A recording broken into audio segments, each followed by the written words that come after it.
India തകർത്ത ഭീകര ക്യാമ്പുകളുടെ പുനർനിർമ്മാണം ആരംഭിച്ച് ലഷ്കർ-ഇ-തോയ്ബ. പാക് സർക്കാരിന്റെ സഹായത്തോടെയാണ് നിർമ്മാണം നടക്കുന്നത്. ഇതിന്റെ സാറ്റലൈറ്റ് ദൃശ്യങ്ങൾ ന്യൂസ് 18 ലഭിച്ചു. ഓഗസ്റ്റ് 18 ആരംഭിച്ച പ്രവർത്തനങ്ങളുടെ ആദ്യഘട്ടം പൂർത്തിയായെന്നാണ് ഇന്റലിജൻസ് റിപ്പോർട്ട്. 2026 ഫെബ്രുവരി 5 കെട്ടിടങ്ങൾ ഭീകരപ്രവർത്തനങ്ങൾക്കായി തുറന്നുകൊടുക്കാനാണ് ഇവരുടെ ലക്ഷ്യം. 4 കോടി പാകിസ്ഥാൻ രൂപ ഇസ്ലാമാബാദ് ഭീകര സംഘടനയ്ക്ക് സംഭാവന നൽകിയെന്നതാണ് വിവരം. അഭിലാഷ് രാധാകൃഷ്ണൻ ചേരുന്നു. അഭിലാഷ്, ഇന്ത്യയുടെ സൈനിക നീക്കത്തിന്റെ ഏറ്റവും സുപ്രധാനമായ നീക്കമായിരുന്നു ലഷ്കർ-ഇ-തോയ്ബ കേന്ദ്രങ്ങൾക്ക് നേരെ നടത്തിയ ആക്രമണം. അതിർത്തിക്കിപ്പുറം നിന്നും കിലോമീറ്ററുകൾക്കപ്പുറത്തേക്ക് വ്യോമ മാർഗം ഉപയോഗിച്ച് ഇന്ത്യ നടത്തിയ സൈനിക നീക്കം ഏറെ പ്രശംസിക്കപ്പെടുകയും ചെയ്തിരുന്നു. ഇപ്പോൾ ആ തകർക്കപ്പെട്ട കെട്ടിടങ്ങൾ പുനർനിർമ്മിക്കാൻ പാകിസ്ഥാൻ സർക്കാർ തന്നെ സഹായം ചെയ്യുന്നു എന്ന് പറയുമ്പോൾ എന്താണ് ഇന്റലിജൻസിന്റെ കണ്ടെത്തൽ? ഒപ്പം തന്നെ ഈ പുറത്തു വരുന്ന ദൃശ്യങ്ങളുടെ വിശദാംശങ്ങൾ അതെങ്ങനെയാണ്? സജിത്ത്, ഇന്ത്യൻ സേന ഓപ്പറേഷൻ സിന്ദൂറിലൂടെ തകർത്ത മുറിദ് കെ കോംപ്ലക്സ് എന്ന് പറയുന്ന ലഷ്കർ-ഇ-തോയ്ബയുടെ ആസ്ഥാനം, അവരുടെ ഹെഡ് ക്വാർട്ടേഴ്സ് ആണ് ഇപ്പോൾ അവർ പുനർനിർമ്മിക്കാൻ തീരുമാനിച്ചിരിക്കുന്നത്. അതുമായി ബന്ധപ്പെട്ട് ഓഗസ്റ്റ് 18 മുതൽ അത് നിർമ്മാണ പ്രവർത്തനങ്ങളുടെ ആദ്യ ഘട്ടം തുടങ്ങി എന്നുള്ളതാണ് നമുക്ക് ലഭിക്കുന്ന വിവരം. അതുമായി ബന്ധപ്പെട്ട് അന്ന് ഇന്ത്യൻ വ്യോമസേനയുടെ ആക്രമണത്തിൽ തകർന്ന കെട്ടിടങ്ങളുടെ അവശിഷ്ടങ്ങൾ നീക്കി ആ കെട്ടിടത്തിനെ പുനർനിർമ്മിക്കാനുള്ള അവർക്ക് അവിടെ ഗതാഗത സൗകര്യം ഒരുക്കുന്ന ഘട്ടങ്ങൾ ആദ്യഘട്ടം പൂർത്തിയായി എന്നുള്ളതാണ് നമുക്ക് ലഭിക്കുന്ന സാറ്റലൈറ്റ് ഇമേജുകളിൽ നിന്ന് വ്യക്തമാവുന്നത്. സെപ്റ്റംബർ 7 മുതൽ ഈ കെട്ടിടത്തിന്റെ പുനർനിർമ്മാണ പ്രവൃത്തികളിലേക്ക് ഭീകരർ കടന്നിരിക്കുന്നു. ഇതുമായി ബന്ധപ്പെട്ട് 15 കോടി രൂപയുടെ ചിലവാണ് ഇവർ കണക്കാക്കുന്നത്. അതിൽ 4 കോടി രൂപ ഇസ്ലാമാബാദ്, അതായത് പാകിസ്ഥാൻ സർക്കാർ ഭീകര സംഘടനയായ ലഷ്കർ-ഇ-തോയ്ബയ്ക്ക് നൽകി എന്നുള്ളതാണ് ഏറ്റവും പ്രധാനപ്പെട്ട വിവരം. ഇതിൽ തീവ്രവാദ സംഘടനകൾക്ക് എതിരെ പോരാടണമെന്ന് അമേരിക്കയടക്കം പാകിസ്ഥാനോട് പറയുകയും ഇന്ത്യയുടെ ഭീകരവിരുദ്ധ പോരാട്ടങ്ങൾക്ക് പാകിസ്ഥാൻ ഒപ്പം നിൽക്കണമെന്ന് അമേരിക്ക പാകിസ്ഥാനോട് ആവശ്യപ്പെടുകയും ചെയ്തിരുന്നു.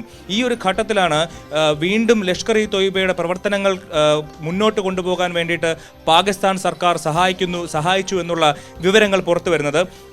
ഇതുമായി ബന്ധപ്പെട്ട് വലിയ രീതിയിലുള്ള നിർമ്മാണ പ്രവർത്തനങ്ങളാണ് നടന്നു വരുന്നത്. അതായത് ഈ കെട്ടിടം എന്ന് പറയുന്നത് 3 ായിട്ടാണ് ഉണ്ടായിരുന്നത്. അതായത് ആദ്യത്തെ ദ റെഡ് എന്ന് പറയും, അവിടെ സ്റ്റോറേജും മറ്റു കാര്യങ്ങളും ഇവരുടെ ആയുധങ്ങൾ സ്റ്റോർ ചെയ്ത് വെക്കുന്ന ഒരു പ്രദേശമുണ്ട് ഈ കെട്ടിടത്തിൽ. അതുപോലെ തന്നെ ദ യെല്ലോ എന്ന് പറയും, ഉൽ ഖുറ എന്ന് പറഞ്ഞിട്ട് അവരുടെ പരിശീലന കേന്ദ്രമാണ്. മറ്റൊന്ന് പറയുന്നത് ഇവരുടെ താമസ സ്ഥലമാണ്. ഇങ്ങനെ 3 കേന്ദ്രങ്ങൾ പ്രവർത്തിച്ചിരുന്ന മുറിദ് കെ കോംപ്ലക്സ് ആണ് അന്ന് ഇന്ത്യൻ സൈന്യം മെയ് 7 തകർത്ത് കളഞ്ഞത്. അത് വീണ്ടും പുനർനിർമ്മിക്കാനാണ് ഇവരുടെ തീരുമാനം. ഈ പുനർനിർമ്മാണം നടക്കുന്നത് അവിടുത്തെ LUTയുടെ കമാൻഡറായിട്ടുള്ള മൗലാന അബു സാർ എന്ന് പറയുന്ന ആളുടെ നേതൃത്വത്തിലും, അതുപോലെ യൂനസ് ഷാ ബുഖാരി, അദ്ദേഹം അവിടുത്തെ ചീഫ് ട്രെയിനറാണ്. ഇവരുടെ 2 പേരുടെ നേതൃത്വത്തിലാണ് ഇപ്പോൾ ഈ പുനർനിർമ്മാണ പ്രവർത്തനങ്ങൾ നടക്കുന്നത്. ഇതുമായി ബന്ധപ്പെട്ട് 15 കോടി രൂപയാണ് ഇവർക്ക് ചെലവ് വരുന്നത്. ഇതിൽ ഈ 4 കോടി രൂപ സർക്കാർ കൊടുത്ത രൂപയ്ക്ക് പുറമെ മറ്റു രീതിയിലുള്ളവർ പണം സ്വരൂപിക്കാൻ നീക്കം നടക്കുന്നത് ഇങ്ങനെയാണ്. അതായത് അവിടുത്തെ ജീവകാരുണ്യം, അതുപോലെ ദുരിതാശ്വാസ പ്രവർത്തനങ്ങളിൽ ഈ ഭീകരർ ഇറങ്ങിച്ചെല്ലുന്നു. അവർ ജനങ്ങളുമായി അടുത്തിടപഴകി അവരുടെ വിശ്വാസം പിടിച്ചു പറ്റുന്നു. അതിലൂടെ അവർ ഈ പണം സ്വരൂപിക്കാനാണ്, ജനങ്ങളിൽ നിന്ന് വിശ്വാസം പിടിച്ചുപറ്റി പിന്നീട് അതൊരു സംഭാവനയായി അവരിൽ നിന്ന് വാങ്ങിച്ച് ആ പണം ഉപയോഗിച്ച് ഭീകരപ്രവർത്തനത്തിനോടുള്ള കേന്ദ്രം നിർമ്മിക്കാനാണ് ലഷ്കർ-ഇ-തോയ്ബയുടെ തീരുമാനം. ഇതുമായി ബന്ധപ്പെട്ട് ഇവരുടെ ചെറിയ സംഘടനകൾക്കും അവിടെ പ്രവർത്തിക്കാനുള്ള അനുമതി കൊടുക്കുകയും, അതുപോലെ ഫെബ്രുവരി 5 അതായത് കാശ്മീർ ഐക്യദാർഢ്യ ദിനം ആയിട്ട് ഈ ഭീകരർ ആഹ്വാനം ചെയ്യുന്ന ഫെബ്രുവരി 5 ഈ കെട്ടിടം പുനർനിർമ്മിച്ച് അതിൽ ഭീകര പ്രവർത്തനം തുടരാനാണ് ഇവർ ആലോചിക്കുന്നത്. ശരി അഭിലാഷം, മടങ്ങി വരാം. കേണൽ ഡിന്നി നമുക്കൊപ്പം ചേരുന്നുണ്ട്. കേണൽ ഡിന്നി, ഈ വിഷയത്തിൽ പാകിസ്ഥാൻ സർക്കാരിൻ്റെ സഹായം അവിടെ തീവ്രവാദികൾക്ക് ലഭിച്ചിരുന്നു എന്ന കാര്യം ഇന്ത്യ നേരത്തെ തന്നെ ആക്ഷേപിക്കുന്നതാണ്. അത് ലോകരാജ്യങ്ങളുടെ മുന്നിൽ അതിൻ്റെ തെളിവുകൾ നിർത്താൻ ഒരു പരിധിവരെ നമുക്ക് കഴിഞ്ഞിട്ടുമുണ്ട്. ഇപ്പോൾ പുറത്തു വരുന്ന ദൃശ്യങ്ങളനുസരിച്ച് ആ ഇന്ത്യ തകർത്ത ഭീകര കേന്ദ്രങ്ങളുടെ പുനർനിർമ്മാണത്തോടെ ആരംഭിച്ചിട്ടുണ്ട്. അതിന് പാക് സർക്കാരിൻ്റെ സഹായമുണ്ട്. അവിടുത്തെ പ്രളയ ദുരിതാശ്വാസ ഫണ്ട് അടക്കം ഈ ഭീകര സംഘടനകൾക്ക് വേണ്ടി സർക്കാർ ചെലവഴിക്കുന്നു എന്നാണ് റിപ്പോർട്ട്. തീർച്ചയായിട്ടും ഇത് നമുക്ക് വലിയ അതിശയം തോന്നേണ്ട കാര്യമില്ല ഇതിനകത്ത്. കാരണം പാകിസ്ഥാൻ എക്കാലത്തും ഭീകരവാദ പ്രവർത്തകർക്കും അവരുടെ സംഘടനയ്ക്കും ഏറ്റവും കൂടുതൽ സപ്പോർട്ട് ചെയ്യുന്ന ഒരു രാജ്യമാണ്. നമുക്കെല്ലാവർക്കും അറിയാം. അതുകൊണ്ടാണ് എപ്പിസെന്റർ ഓഫ് ടെററിസം എന്ന് പാകിസ്ഥാനെ വിളിക്കുന്നത്. കഴിഞ്ഞ കുറച്ച് ദിവസം മുമ്പ് ഇസ്രായേൽ UN സഭയിൽ പാകിസ്ഥാനെ കുറിച്ച് പറഞ്ഞ കാര്യങ്ങളൊക്കെ നമ്മൾ കണ്ടു. അതായത് ലോകം കണ്ട ഏറ്റവും വലിയ ഭീകരവാദി ഒസാമ ബിൻ ലാദൻ പോലും പാകിസ്ഥാന്റെ അബോട്ടാബാദ് മിലിറ്ററി ക്യാമ്പിനെ തൊട്ട് അവിടെ തന്നെയാണ് കണ്ടത്. സോ പാകിസ്ഥാനെ സംബന്ധിച്ചോളം, പാകിസ്ഥാന്റെ സിസ്റ്റത്തിനെ സംബന്ധിച്ചോളം, അവിടുത്തെ ഭരണത്തിനെ സംബന്ധിച്ചോളം സംബന്ധിച്ചോളം, പാകിസ്ഥാൻ സൈന്യത്തിനെ സംബന്ധിച്ചോളം ഭീകരവാദം ഒരു സ്റ്റേറ്റ് പോളിസി ആയിട്ട് മുന്നോട്ട് കൊണ്ടുപോയിക്കൊണ്ട് തന്നെ ഇരിക്കുകയാണ്. അതിനകത്ത് ഒരു മാറ്റവും ഇല്ല. അപ്പൊ ആ സ്റ്റേറ്റ് പോളിസിയെ മുന്നോട്ട് കൊണ്ടുപോകണമെങ്കിൽ അതിന്റെ ഇൻഫ്രാസ്ട്രക്ചർ വേണം. അപ്പൊ ആ രീതിയിലേക്കുള്ള ബിൽഡിങ്സും ട്രെയിനിങ് ഗ്രൗണ്ടും മറ്റു കാര്യങ്ങളൊക്കെ ചെയ്യണം. അതിന് നേരത്തെ പറഞ്ഞ പോലെ അവർ പല രീതിയിലുള്ള അതിന് ഫണ്ടിങ് ചെയ്യാറുണ്ട്. പലപ്പോഴും പല രാജ്യങ്ങളും, മിഡിൽ ഈസ്റ്റിലൊക്കെ രാജ്യങ്ങൾ പണ്ട് മതത്തിന്റെ പേരിൽ ഫണ്ടിങ് നടത്തുമായിരുന്നു. അതിനെ അവർ ഭീകരവാദത്തിന് വേണ്ടി ഉപയോഗിക്കുമായിരുന്നു. അമേരിക്ക പല എയ്ഡുകൾ കൊടുക്കുമായിരുന്നു, അതായത് പാവപ്പെട്ടവർക്ക് വേണ്ടിയുള്ള അത് അവർ മാറ്റി ഭീകരവാദത്തിന് ചെയ്യുമായിരുന്നു. ചൈനീസ് അവരുടെ ഡെവലപ്മെന്റിന് വേണ്ടിയുള്ള പ്രോജക്ട്സിലുണ്ട്, അതിൽ നിന്ന് പല പൈസ മാറിപ്പോയിട്ടുണ്ടെന്നുള്ള റിപ്പോർട്ടുകളുണ്ട്. ഇപ്പം സാധാരണക്കാരായിട്ടുള്ള ആളുകളെയൊക്കെ പിരിച്ചും അവർ ഇങ്ങനെ ഫണ്ടിങ്ങും ചെയ്യുന്നുണ്ട്. അതുകൊണ്ട് ഭാരതം അന്ന് സ്ട്രൈക്ക് ചെയ്തത് അതിന്റെ ഉള്ളിലുള്ള ഭീകരവാദികളും ആ ഇൻഫ്രാസ്ട്രക്ചറിനെ തകർത്തു എന്നുള്ളതാണ്. അപ്പൊ അത് വീണ്ടും നിർമ്മിക്കുക എന്നുള്ളത് അവരുടെ ഒരു സ്റ്റേറ്റഡ് പോളിസിയാണ്. നമ്മൾ കണ്ടായിരുന്നല്ലോ, ഈ ഭീകരവാദികൾ നമ്മൾ അവരെ ഇല്ലാതാക്കി കഴിഞ്ഞപ്പം അവരുടെ ഈ അവസാനത്തെ കർമ്മങ്ങൾക്ക് വേണ്ടി പാകിസ്ഥാൻ സൈന്യം യൂണിഫോം ഇട്ട് വന്ന് നിൽക്കുന്ന ഒരു കാഴ്ച നമ്മൾ കണ്ടു. അപ്പൊ അതുകൊണ്ട് ഒരു സ്റ്റേറ്റ് എങ്ങനെയാണ് ഭീകരവാദത്തിന് കൂടെ നിൽക്കുന്നതിന്റെ ഏറ്റവും ലേറ്റസ്റ്റ് ഉദാഹരണമാണ് നമ്മൾ ഇപ്പോൾ കണ്ടുകൊണ്ടിരിക്കുന്ന ഈ ഇൻഫ്രാസ്ട്രക്ചർ ഡെവലപ്മെന്റും. അതുകൊണ്ട് തന്നെയാണ് ഭാരതം ഈ ഓപ്പറേഷൻ സിന്ദൂർ നടത്തി കഴിഞ്ഞപ്പോൾ നമ്മൾ പറഞ്ഞത്, ഇനി ഭീകരവാദികളെ മാത്രമല്ല, ഭീകരവാദികളെ സപ്പോർട്ട് ചെയ്യുന്ന ഗവൺമെന്റിനെയും അല്ലെങ്കിൽ ഗവൺമെന്റ് ഏജൻസീസിനെയും നമ്മൾ ഭീകരവാദികളായിട്ട് തന്നെ കാണും, അതൊരു യുദ്ധമായിട്ട് തന്നെ കാണും എന്നുള്ള ആ ഒരു നിലപാട്. കാരണം നമുക്കറിയാം ഇത് തന്നെയാണ് അവർ ചെയ്യുന്നത്. ഇനി വരും ദിവസങ്ങളിൽ ഇത് തന്നെ അവർ കണ്ടിന്യൂ ചെയ്യുകയും ചെയ്യും. യെസ്, വളരെ നന്ദി കേണൽ ഡിനി പ്രതികരിച്ചതിന്. ബ്രിഗേഡിയർ വേണു നായർ നമുക്കൊപ്പം ചേരുന്നുണ്ട്. ശ്രീ വേണു നായർ, പാകിസ്ഥാൻ്റെ ഇത്തരത്തിലുള്ള അവിടുത്തെ സർക്കാരിൻ്റെ സഹായത്തോടെയുള്ള ലഷ്കർ ഇ തോയ്ബയുടെ പ്രവർത്തനങ്ങൾ മുമ്പ് നമ്മൾ ഉന്നയിച്ചിട്ടുള്ളതാണ്, ആരോപിച്ചിട്ടുള്ളതാണ്. ഇപ്പോൾ വീണ്ടും അവിടെ സർക്കാർ സഹായത്തോടു കൂടി ഭീകരവാദ കേന്ദ്രങ്ങൾ, തീവ്രവാദ കേന്ദ്രങ്ങളുടെ പുനർനിർമ്മാണമാണ് നടക്കുന്നത്. ഇന്ത്യക്ക് എങ്ങനെ ഈ വിഷയത്തിൽ ഇനി ഇടപെടാൻ കഴിയും? ഒരുപക്ഷെ ഈ തെളിവുകളൊക്കെ ലോകരാജ്യങ്ങളുടെ മുന്നിൽ നമുക്ക് വീണ്ടും ഉന്നയിക്കാൻ കഴിഞ്ഞേക്കുമോ?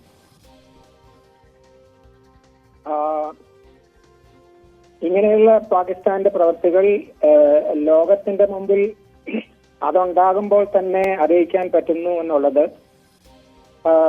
ഇപ്പോഴത്തെ പുതിയ ടെക്നോളജിയുടെ ഒരു അച്ചീവ്മെന്റ് ആണ്. ഇത് 1991 മുതൽ കാശ്മീരിൽ ഈ ഭീകരവാദികളെ കാശ്മീരിൽ POKയിൽ നിന്ന് കടന്ന് അവരെ ട്രെയിൻ ചെയ്ത് ഇങ്ങോട്ട് വിടുന്ന ഭീകരരുമായിട്ടുള്ള ഏറ്റുമുട്ടലിൽ നേരിട്ട് അറിവുള്ള ഒരു വ്യക്തി എന്ന നിലയിലാണ് ഞാൻ പറയുന്നത്. അത് അന്ന് ലോകത്തെ വിശ്വസിപ്പിക്കാൻ നമുക്ക് ബുദ്ധിമുട്ടായിരുന്നു.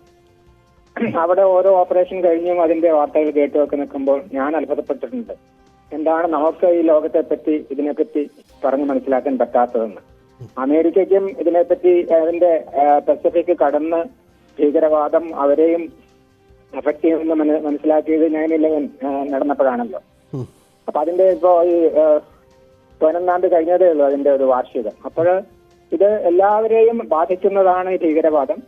അപ്പോ പാകിസ്ഥാന്റെ ഈ ബഹാവൽപൂരിലെ എലിറ്റിയുടെ ക്യാമ്പ് ആകട്ടെ, മുനിക്കയിലുള്ള അവരുടെ ജെയ്ഷെ മുഹമ്മദിന്റെ ക്യാമ്പ് എല്ലാം ഇപ്പോ ഈ സാറ്റലൈറ്റ് സർവൈലൻസ് ഒക്കെ ഉള്ളപ്പോൾ ഇതാണ് ഞാൻ പറഞ്ഞു വരുന്നത്. അപ്പോഴാണ് ലോകം മനസ്സിലാക്കുന്നത് നമുക്ക് അതിനെപ്പറ്റിയുള്ള അറിവ് ഒന്നും കൂടി നമ്മൾ ടാർഗറ്റഡ് ഏരിയ ആയതുകൊണ്ട് നമുക്ക് അതിനെപ്പറ്റി അറിയാം.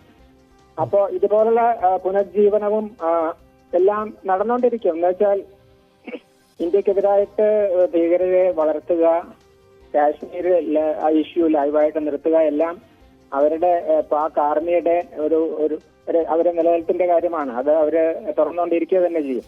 ഇപ്പൊ നമ്മളെല്ലാം മനസ്സിലാക്കുന്നത് നമ്മൾ കണ്ടതാണല്ലോ, അവിടുത്തെ ഏത് രാഷ്ട്രത്തിന്റെയും രാഷ്ട്രത്തലവനെയാണ് ഏതെങ്കിലും അമേരിക്കൻ പ്രസിഡന്റ് വിളിക്കേണ്ടത്. പക്ഷെ പാകിസ്ഥാനിലെ ആർമി ചീഫിനെയാണ് മിസ്റ്റർ ട്രംപ് ആലോചനകൾക്ക് വിളിക്കുന്നത്. അപ്പോ അവിടെ ഒരു മിലിറ്ററി ഡോമിനേറ്റഡ്, മിലിറ്ററി ഗൈഡഡ്, അവര് പുറകെ നിന്ന് ചെറുതളിക്കുന്ന ഒരു ഗവൺമെന്റ് ആണ് പാകിസ്ഥാനെ നയിച്ചുകൊണ്ടിരിക്കുന്നത് നമുക്കറിയാം. പിന്നെ ഇന്ത്യയെ ഒരു ഭീകരനാക്കി ഒരു മിനിറ്റ് അവരില്ലെങ്കിൽ പാകിസ്ഥാനെ വീങ്ങിക്കളയും ഇന്ത്യ എന്നുള്ളൊരു തരത്തിലാണ് അവിടുത്തെ പബ്ലിക്കിനെ അവര് പറഞ്ഞ് മനസ്സിലാക്കിയിരിക്കുന്നത്. അതുകൊണ്ട് നമ്മൾ തകർത്ത എയർഫീൽഡെല്ലാം ഇപ്പോഴും നോൺ ഓപ്സ് ആണെന്നാണ് നമ്മൾ മനസ്സിലാക്കുന്നത്. പക്ഷെ ഈ ഇപ്പോഴേ അവർക്ക് ചെയ്യാവുന്ന ഏറ്റവും രീതിയിൽ ചെയ്യാവുന്ന കാര്യങ്ങൾ വില കുറഞ്ഞിട്ടുള്ള ലീസ്റ്റ് കോസ്റ്റ് ഓപ്ഷൻ ആണ് ടെററിസം. അപ്പൊ അതിനുള്ള കേന്ദ്രങ്ങളെ അവർക്ക് അവർ പരസ്യമായിട്ട് അവരുടെ ഭീകരർക്ക് റിക്രൂട്ട്മെന്റ് നടത്തുന്നുണ്ട്. അതിനുള്ള ഫണ്ട് റേസിംഗ് പാകിസ്ഥാനിലെ എല്ലാ സ്റ്റേറ്റുകളും വളരെ പരസ്യമായിട്ട് നടക്കുന്നുണ്ട്.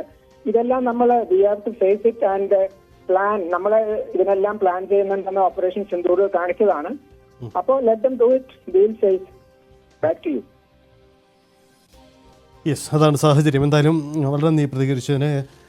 പാകിസ്ഥാനിലെ തീവ്രവാദ കേന്ദ്രങ്ങൾ സർക്കാർ സഹായത്തോടെ പുനർനിർമ്മാണം നടത്തുന്നു എന്നാണ് സാഹചര്യം. അഭിലാഷ് തോരുന്നുണ്ട്. അഭിലാഷ്, ഈ പാകിസ്ഥാനിലെ ഭീകരവാദ കേന്ദ്രങ്ങളിൽ ഇന്ത്യ നടത്തിയ ആക്രമണം, അതിലേറ്റവും പ്രധാനം നമുക്ക് അവരുടെ ലഷ്കർ ഇ തോബയുടെ തന്ത്രപ്രധാന ഇടങ്ങളിലേക്ക് നടത്താൻ കഴിഞ്ഞ സൈനിക നീക്കമാണ്. അവിടെ ആ ഇന്ത്യൻ മിസൈലുകൾ പോയി തകർത്ത ഇടങ്ങളുടെ ദൃശ്യങ്ങളടക്കം നേരത്തെ പുറത്തു വന്നതാണ്. ഇത് പാകിസ്ഥാൻ സർക്കാരിൻ്റെ എന്തെങ്കിലും പ്രതികരണം ഇക്കാര്യത്തിൽ ഉണ്ടായിട്ടുണ്ടോ? എന്തെങ്കിലും ഔദ്യോഗിക സ്ഥിരീകരണം ഇക്കാര്യത്തിൽ ഉണ്ടായിട്ടുണ്ടോ? ഒരുപക്ഷെ സാധാരണ ഇന്ത്യയിലെ ഇത്തരം നീക്കങ്ങളോടൊക്കെ വളരെ പെട്ടെന്ന് പ്രതികരിക്കുകയാണല്ലോ പാകിസ്ഥാനിൽ ഉണ്ടാകുന്നത്. അങ്ങനെ എന്തെങ്കിലും നീക്കം അവിടെ നിന്നും ഉണ്ടായിട്ടുണ്ടോ? സജിത്ത്, അവർ ഇതുവരെ പബ്ലിക്കായിട്ട് ഇക്കാര്യത്തിൽ ഒരു പ്രതികരണം നടത്തിയിട്ടില്ല. ഇത്തരത്തിൽ ഒരു വാർത്ത വന്നതിന് തള്ളുകയോ കൊള്ളുകയോ ചെയ്തിട്ടില്ല. എന്നാൽ അവർ കൃത്യമായി 4 കോടി രൂപയോളം അവർ ലഷ്കർ ഇ തോയ്ബയ്ക്ക് നൽകി എന്നുള്ള കാര്യത്തിൽ അന്താരാഷ്ട്ര മാധ്യമങ്ങളടക്കം റിപ്പോർട്ട് ചെയ്യുന്നുണ്ട്. അതിൻ്റെ ഭാഗമായിട്ടാണ് ഇപ്പോൾ നമ്മൾ റിപ്പോർട്ട് ചെയ്യുന്നത്. 15 കോടി രൂപ മൊത്തത്തിൽ ആവശ്യം വരുന്ന ഒരു നിർമ്മാണം, അതിൽ 4 കോടിയോളം രൂപ സർക്കാർ സഹായം നൽകി. ഈ പണത്തിന് പുറമെ മറ്റ് സഹായങ്ങൾ, അവർക്ക് സാധന സാമഗ്രികൾ അവിടെ എത്തിക്കാനും സുരക്ഷാ സംവിധാനങ്ങൾ ഒരുക്കാനും എല്ലാം ഇസ്ലാമാബാദിന്റെ നേതൃത്വത്തിലുള്ള സംഘം, സൈനികരുടെ സംഘം അടക്കം ലഷ്കർ ഇ തോയ്ബ അവർക്ക് ലഷ്കർ ഇ തോയ്ബയ്ക്ക് നൽകുന്നുണ്ട്. അതുപോലെ മറ്റു രീതിയിൽ ജനങ്ങളുടെ ഭാഗത്ത് നിന്ന് ഇവർക്ക് വേണ്ട ആനുകൂല്യങ്ങളും സഹായങ്ങളും നൽകാൻ വേണ്ടിയിട്ട് സർക്കാരിൻ്റെ ഭാഗത്തു നിന്ന് ഉദ്യോഗസ്ഥരുടെ നേതൃത്വത്തിൽ ഒരു അൺഒഫീഷ്യൽ ആയിട്ടുള്ള ഒരു പിന്തുണ നൽകുന്നുണ്ട്. ഇത്തരത്തിൽ ഭീകരരെ എല്ലാ രീതിയിലും സംരക്ഷിക്കാനും അവരുടെ താവളങ്ങൾ പുനർനിർമ്മിക്കാനും വേണ്ടിയിട്ടുള്ള എല്ലാ സഹായങ്ങളും ഇസ്ലാമാബാദിന്റെ ഭാഗത്തു നിന്നുണ്ട്. മാത്രമല്ല പാകിസ്ഥാൻ സൈന്യത്തിൻ്റെ ഭാഗത്തു നിന്നടക്കം ഇവർക്ക് വലിയ രീതിയിലുള്ള പിന്തുണയാണ് ലഭിക്കുന്നത്. അതുകൊണ്ട് തന്നെ ഇത്രയും വലിയ കെട്ടിടം 3 മേഖലകളിലായി തീവ്രവാദ പ്രവർത്തനങ്ങൾ നടത്താൻ വേണ്ടിയിട്ടുള്ള ഒരു കെട്ടിടത്തെ അവിടെ നിർമ്മിക്കാൻ വേണ്ടി അടുത്ത ഒരു വർഷത്തിനുള്ളിൽ ഫെബ്രുവരി 5, അതായത് കശ്മീർ ഐക്യദാർഢ്യ ദിനം ആയിട്ട് ഈ ഭീകരർ ആചരിക്കുന്ന ഫെബ്രുവരി 5 തന്നെ ഇന്ത്യ തകർത്ത കെട്ടിടങ്ങൾ പുനർനിർമ്മിച്ചു അവിടെ ഭീകരപ്രവർത്തനം നടത്താൻ വേണ്ടിയിട്ടാണ് ഇവർ ലക്ഷ്യമിടുന്നത്. ഇതിനു വേണ്ടിയിട്ടുള്ള എല്ലാ പിന്തുണയും ഇപ്പോൾ പാകിസ്ഥാൻ സർക്കാരിന്റെ ഭാഗത്ത് നിന്ന് ഭീകരർക്ക് കിട്ടുന്നുണ്ട്. മാത്രമല്ല ദ റെസിസ്റ്റൻസ് ഫ്രണ്ട്, അതുപോലെ പീപ്പിൾസ് ആന്റി ഫാസിസ്റ്റ് ഫ്രണ്ട്, ഇങ്ങനെ ഈ ലഷ്കർ ഇ തോയ്ബയുമായി ചേർന്ന് പ്രവർത്തിക്കുന്ന മറ്റ് ചെറു ഭീകര സംഘടനകൾ, ഇവർക്കെല്ലാവർക്കും വേണ്ട സംവിധാനങ്ങളും ഈ മുദ്രിക്കെ എന്ന് പറയുന്ന ഈ കോംപ്ലക്സിൽ നൽകുന്നുണ്ട് എന്നുള്ളതാണ് വിവരം. എന്നാലും ഇന്ത്യൻ സേന ഓപ്പറേഷൻ സിന്ദൂറിന് ശേഷം പറഞ്ഞത്, ഇത്തരത്തിൽ ഓപ്പറേഷൻ സിന്ദൂർ എന്ന് പറയുന്നത് അത് ഇപ്പോൾ മെയ് 7 നടത്തിയ ആക്രമണത്തോടെ തീരുന്നില്ല. അത് വരും കാലത്തും തുടരും. ഏതു നിമിഷവും എപ്പോൾ വേണമെങ്കിലും പാകിസ്ഥാനിലേക്ക് നമുക്ക് തിരിച്ചടിക്കാനുള്ള സാഹചര്യമുണ്ട്. കാരണം അത്തരത്തിൽ പാകിസ്ഥാൻ അവിടെ ഭീകരവാദങ്ങളെ ഒരിക്കലും പിന്തുണയ്ക്കാത്ത അല്ലെങ്കിൽ അതിനെ തള്ളുന്ന ഒരു നിലപാട് പാകിസ്ഥാൻ എടുക്കാത്ത സാഹചര്യത്തിൽ ഇന്ത്യക്ക് ഇത്തരം ഓപ്പറേഷനുകൾ മുന്നോട്ട് കൊണ്ടുപോവേണ്ടി വരും എന്ന് ഇന്ത്യൻ സേന വ്യക്തമാക്കിയിരുന്നു. അത് ഇത്തരത്തിലുള്ള നിർമ്മാണങ്ങളും കൂടുതൽ അവർ മുന്നോട്ട് പോകുമെന്നുള്ള പശ്ചാത്തലത്തിലാണ് ഒരുപക്ഷെ ഇന്ത്യൻ സേന ഇത്തരത്തിൽ അവർ തിരിച്ചു വരുന്നത് മുൻകൂട്ടി കണ്ടിരുന്നു വേണം നമുക്ക് കരുതാൻ. സജിത്ത്, യെസ്, എന്തായാലും പാകിസ്ഥാനിലെ ഭീകരവാദ കേന്ദ്രങ്ങളുടെ പുനർനിർമ്മാണം നടക്കുന്നു. അതിന് അവിടുത്തെ സർക്കാരിന്റെ സഹായം കൂടി ഉണ്ടാവുന്നു എന്നാണ് സാഹചര്യം.